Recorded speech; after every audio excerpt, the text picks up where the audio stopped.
There was a point in time when I was going to do serious reviews for this channel, Yeah.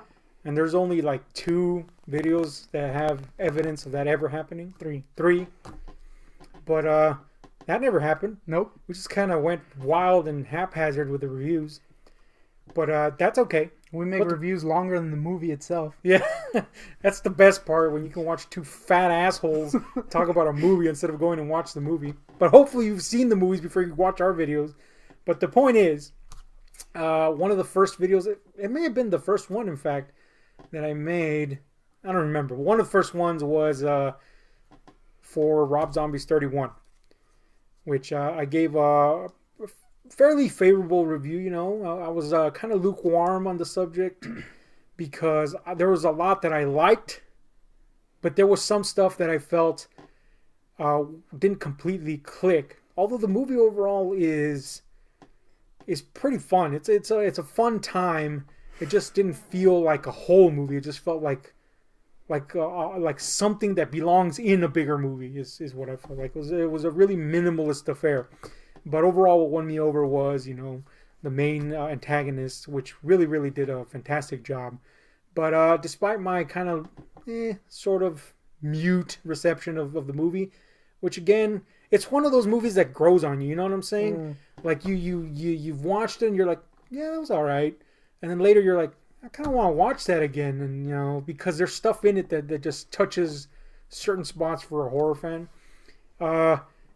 But anyway, I promised back then when I reviewed that one that I was going to see Lords of Salem. Never did. Mm-hmm. But recently I actually watched it. I felt enough time had passed between me reading the novelization of the screenplay, of the original screenplay, and the movie. Because I really, really enjoyed the novelization. It was a bizarre, psychedelic fucking throwback to the witch craze movies of the 70s. I drew a lot from stuff like Suspiria and Inferno, The Witches, and stuff like that. And on top of that, it was really, really visceral on top of all that, and uncomfortable at times, and downright like blasphemous at times. The imagery alone that it evoked was pretty fucking interesting. And I was really excited when I read that novelized version of the original script. And then I read later that it was compromised by the production. He had to cut some corners because, this was a crowd-funded affair in the end. And so not everything could get across to the screen. And then on top of that, much like the majority of his other movies, the production was like, dude, there's some stuff in here that... I remember it kept being delayed. Yeah, we just can't put that on the screen. And for once... And don't get me wrong, like Devil's Rejects is a fucking hard movie to watch, and you could say the same for several other of his movies. There's elements in there, some that are very hard to digest. But when I read this novel, there was stuff in there that was hard for me, a seasoned horror vet, for me to fucking digest, just from the standpoint of making you feel uncomfortable about certain things like spiritual beliefs and stuff. There's stuff, even if you're not particularly a spiritual person, that is just deep set in us as human beings and as a society that's been raised in a certain way, that it feels kind of raw when people touch upon that, and not only touch upon it but just kind of stick their finger into the wound. And he was not afraid to do that, but at the same time it was kind of like exciting to read that, like, whoa, this is fucking out there type of shit, so I was very afraid that none of that stuff would translate to the screen. And on top of that, once again, Sherry Moon Zombie was the star. And while that worked in like Devil's Rejects, where she still kind of hadn't gotten the hang of, great acting. Yeah. And in 31, she's a lot better in 31. But again, that's a very minimalistic movie. So basically, she's reduced to being the survivor, last girl stereotype in the horror movie, right? This one required her character to do things. Yeah. And the thing is, as I was reading the novel, I could see who he would cast at certain things, and then I found out that like the Ken Foree character, that's exactly who I imagined in the novel, stuff like that. So I was like, man, where's this gonna go? I was afraid, I was trepidatious, but I finally fucking saw the movie, and I gotta say, I was 3/4 impressed with the movie.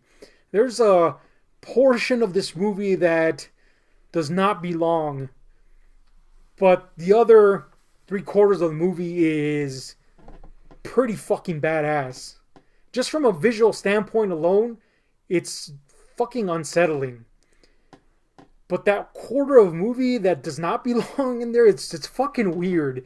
And surprisingly, it had nothing to do with Sherry Moon Zombie, who actually does a pretty fucking good job. This is the best she's done in acting, and it's grades above what she's done before, thankfully, because it did require her to be more involved in the script. But the movie works best when it's, before I say that, one of the criticisms that a lot of people threw at the movie was that it was confusing and, kind of like, it has like a dreamlike quality at times. Isn't it supposed to be that way though? Yes, and that's exactly what works in the book, and that's exactly what works in the movie. When the movie is being that weird, kind of jumbled, massive images and nightmare dreamscapes, it is fucking great. It is unnerving. It is unsettling to watch some of the shit. It taps into those dark recesses of your mind that make you afraid of the dark, just with the imagery and the juxtaposition of certain things. Like just seeing a glowing red neon cross in complete darkness makes you go, whoa, this is weird. Why am I watching this? And then you hear this heavy breathing in this dark room where you can only see this glowing red cross. And then this weird, huge, lumbering, hooved, hairy thing blocking the light of the cross. The metaphor is implied, but the imagery is so unsettling that it unnerves you. It taps into those weird kind of primal instinct recesses of the mind that make you afraid of, as I said, of the dark. When the movie is that, when it's this weird, disjointed jumble of imagery and scenes, it is fucking great. When it's not great, it's because, well, there's a variety of things. Let me see if I could try to simplify the plot. The plot basically, it's about these witches in Old Salem, right? And they have been hunted down by the witch hunter general, and they've been put at the stake, and they've been burned alive. And the last one curses the town of Salem and its descendants, and basically says, "We'll be back," is basically what it says, right? And that's kind of like the jumping point for the events in the movie, and in the book. And from that point forward, it's pretty much in modern time. You're following this girl around who's a DJ at a local radio station in Salem, and she gets a promotional record at the station from a band called the Lords. And whenever she plays it, it plays this weird, kind of mesmerizing music that really sets off her mind down this weird, fucking psychedelic rabbit trail of horror, and at the same time has an effect on all the women of Salem. That was one thing that I felt was really potent in the book, and it's the whole thrust of the story, really, to see her journey as it is triggered more and more by this music. But also the fact that you saw the effect it had on the other women in Salem. You don't see that in the movie. You don't see the other women, except for one scene when she first plays the record. You see the women being affected at first, but they don't delve into it. And in the book, it shows them, like, one of them kills her husband, and they do things that give you an implication of, give you an idea of the larger implications of this music and what it means. You don't see that, and I don't see how that would have cost more to just show somebody stabbing somebody in the face or something. You didn't even have to show it, just show some fucking shadows or some shit. So that was mysteriously missing, but there was a lot of information to be packed in the movie, so I kind of forgave that. What I didn't forgive is kind of the structure they chose for the movie. And I think this was a production choice. I don't think it was his choice. In fact, I can tell you it wasn't his choice because it wasn't in the novel, which was based off his original concepts. And it's that they made what happened in Old Salem kind of tie into a reveal moment at the end of the movie. And it's like, dude, we know what's going on.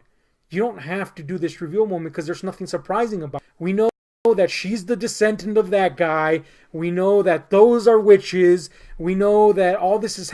So they built it like that. Like, they just give you... Instead of showing you the entire... You know what? I remember seeing a review when the movie came on. Then that was that guy's problem. Yeah, they build it that way. And I could see that being a fucking big problem for the credibility of the movie. Yeah. Because...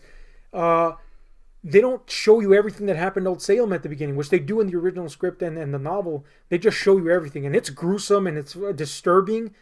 But here they pepper it throughout in her dreams, which is fine. It contributes something more to the dreams. But then they build it up like it's this big reveal, like, oh, she's the descendant of... Yeah, we knew that. Come on, it's that obvious. It's, you know. So that took something of the air out of it. And that was a big issue for me. The second big issue for me was this guy that plays an author that is an expert on the history of the Salem witch trials. And in this movie, witches are played up to be as, you know, the kind of medieval witch, the black magic witch, the Shabbat witch. You know, they're played up to be that kind of witch, not, you know, the neo-pagan ones we have nowadays.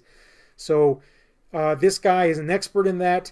The guy they got to play him in this movie fucking sucks. Oh my god, I think that's the same thing that guy said. Dude, he is the worst. He's supposed to be like, you know, like Donald Pleasance in Halloween. Fuck no, this guy fucking stinks. He is like a wiener, first of all. Worst voice you can imagine for a character ever. Second, you're like, this is the fucking expert. This guy fucking reeks.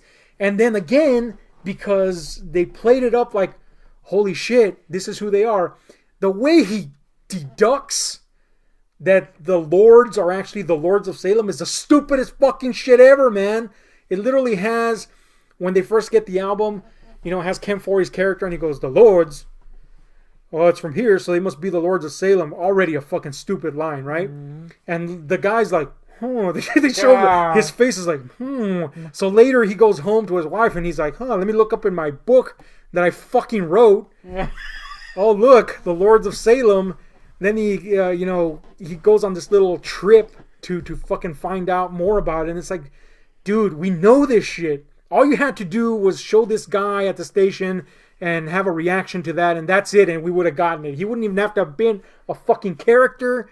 I thought they were going to touch on maybe, like, his wife would have been affected by the, which they do show that during that little scene where they show several women in Salem being affected. She is affected by the music. I thought they were going to expound on that. No, nothing. It's just this wiener-ass character that sucks massive dicks.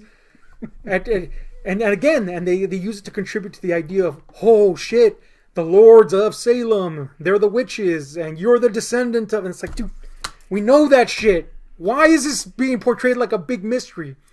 So those are some very glaring issues, and they take up a portion of the movie. They're peppered throughout, thankfully, but it was distracting. Some of the dialogue is fucking retarded in this movie too. It is fucking basement level fucking shit. Like, this dialogue is better than that, you know. It fucking sucks. And from the original script, novel adaptation of that script, I could tell you it was not that dumb.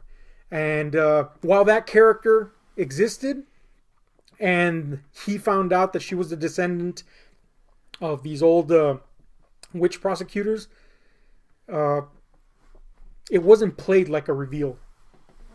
It was just, it was more about like a thing that happened. It was a thing that happened, and it was more about this weird fucking trip that this chick is going down, because ultimately she is the vessel that the witches are using to bring their Dark Lord back into the world, you know.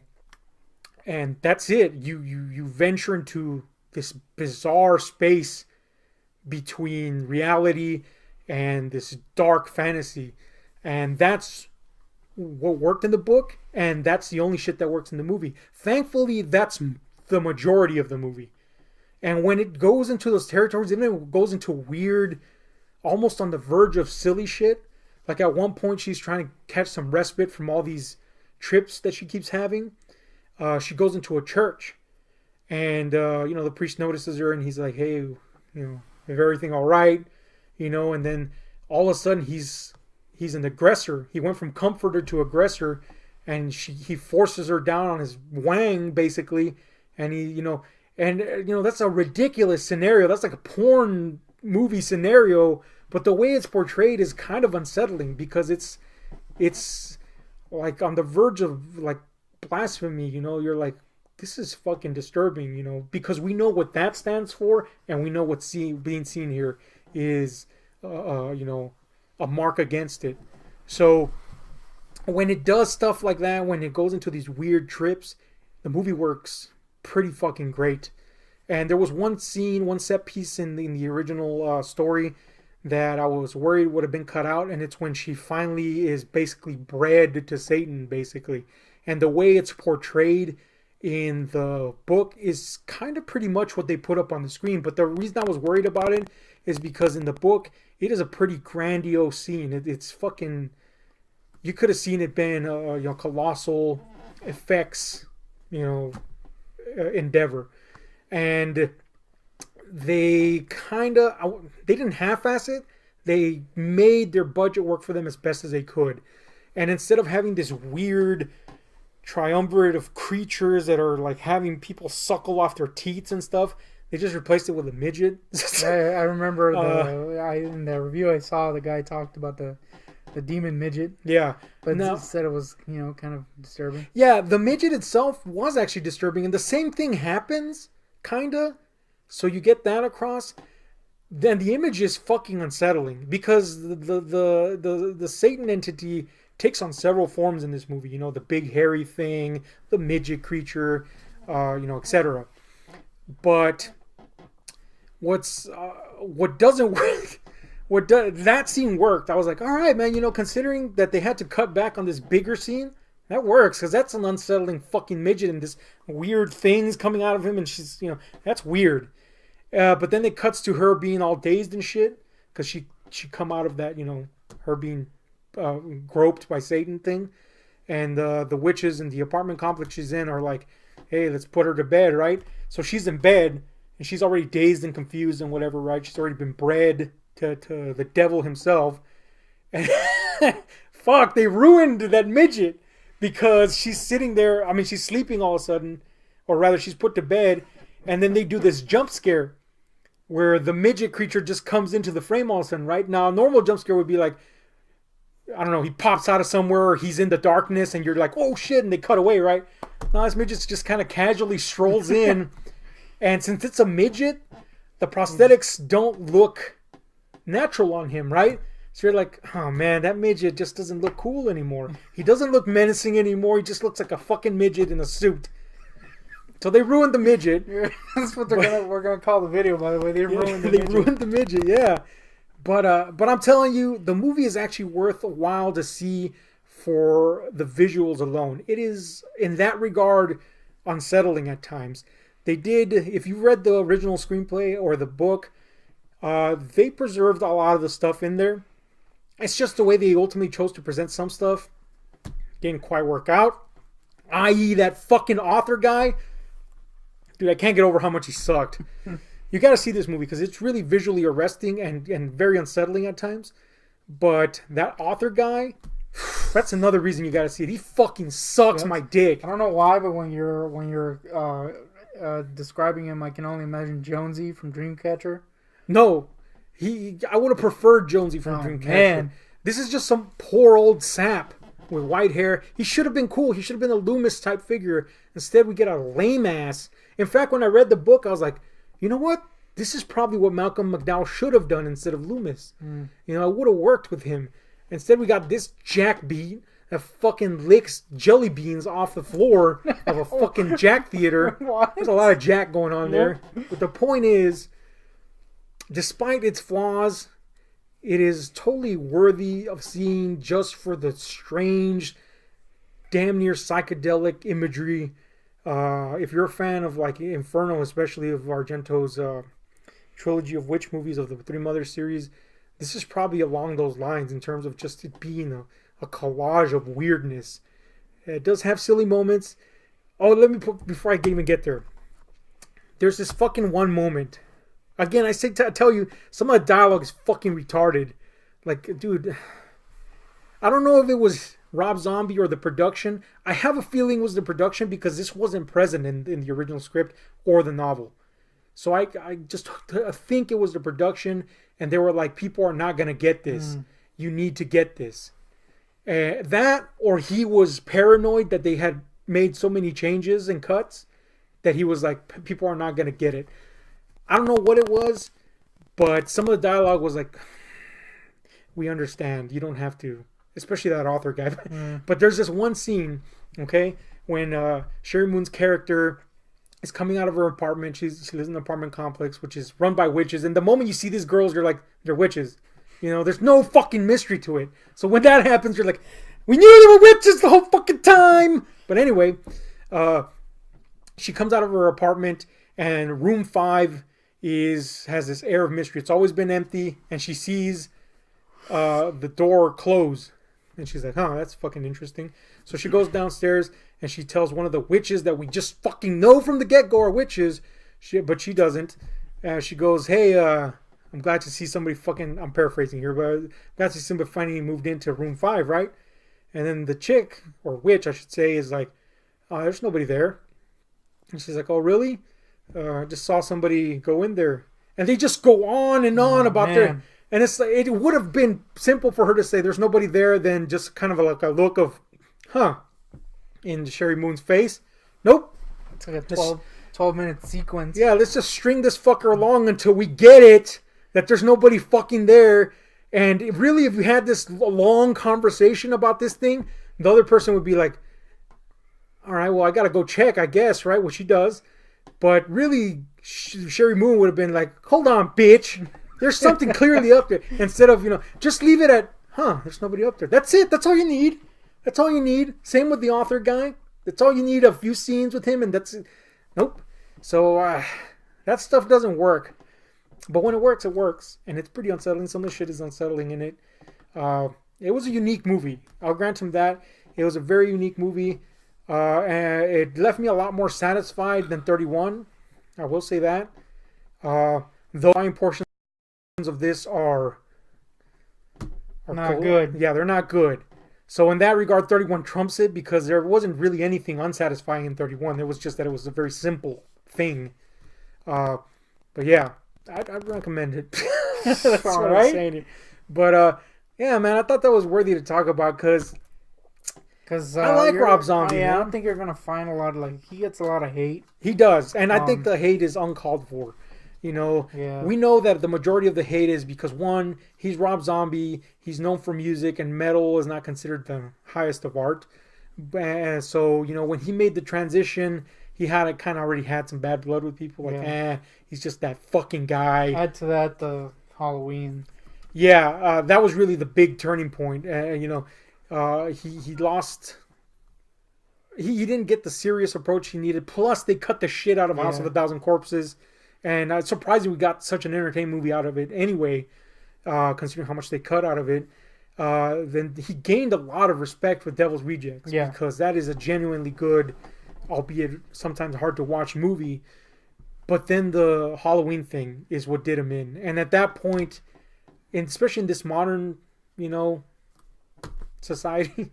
once you make one thing people don't like, it's like you're an idiot if you like anything he ever does. And that is exactly what I've seen. And I'm in several horror groups on Facebook, and that's all you see is like people like, oh, if you like this movie, you're an idiot or whatever. Yeah, and that's not how it works. That's a lot of that's exactly what people say on like if you don't believe what you just said, talking to the audience. Just join a group and ask about Rob Zombie. You'll see a bunch of people. And it's really unfair. It's clear the guy loves horror, and while he does have some hitches in his approach. One thing he just cannot seem to shake is that he writes white trash characters into almost everything. Yeah, and the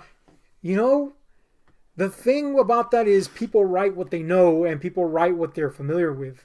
And that's what he knows. So it didn't fit with Halloween. In fact, when I saw his director's cut, which I actually really enjoyed, because he fixed a lot of the fucking stupid shit in it, the one thing that didn't get fixed was that we still had those mysterious hillbillies that raised fucking Michael Myers for. Why are there hillbillies? And I mean, I'm sure there's hillbillies everywhere, but it just didn't gel with the rest of the fucking thing. But you know, that's one thing he hasn't shaken, and that's fine. He shakes it here in Lords of Salem, which is kind of shocking. But yeah, man, I think it's unjust. The guy clearly loves horror, and it shows in a lot of his stuff. Now, while he might even be making top tier level shit, he is making stuff that is not getting released in theaters. And at one point, we celebrated that. You know, back in the day, Sam Raimi made Evil Dead. Not that I'm comparing one to the other, but in this sense, I am. Sam Raimi made Evil Dead, and nobody wanted to release it because he refused to cut it. So, you know, that's a hard movie, you know, in terms of the gore and you know, the relentlessness of it. We wouldn't have never gotten that had it not been for that kind of like independent spirit. You know, and that's what Zombie should be celebrated for. If not for anything else, he's doing stuff that he wants to put on the screen. And him going the crowdfunding route, that's a good way to do it. You know, who else is doing that? Who else is doing big scale effects and stuff like that for the love of it? Not many people, you know, on their own. Yeah. So in that sense, we should give him a little bit more of appreciation. This movie is worthy of checking out. As is 31, you know. Bad rap, he's gotten it, but I think he deserves a once over at the very least. Yeah. A little nod, a tip of the hat going his way. Like, all right, man, I see you. And hopefully one day he'll come back in full force. He is apparently going to bring back the Firefly family. That could be good. Somehow. Or that could be bad. You know? No, how? I mean, they got shot up, so it better start in a morgue where they're like still alive or something. They're pretty much dead, so. But I loved Devil's Rejects, so I'll welcome it. You know? I mean, the tone change from House of Thousand Corpses to Devil's Rejects alone was like, what the fuck? Are they going to be like zombies now or what? We'll see. But anyway, that was me ranting about a little movie. Ratting? Yep, ratting about Lords of Salem. Your rat balls? It's been Ahab and the Goontick. Let us know what you think. And we're out.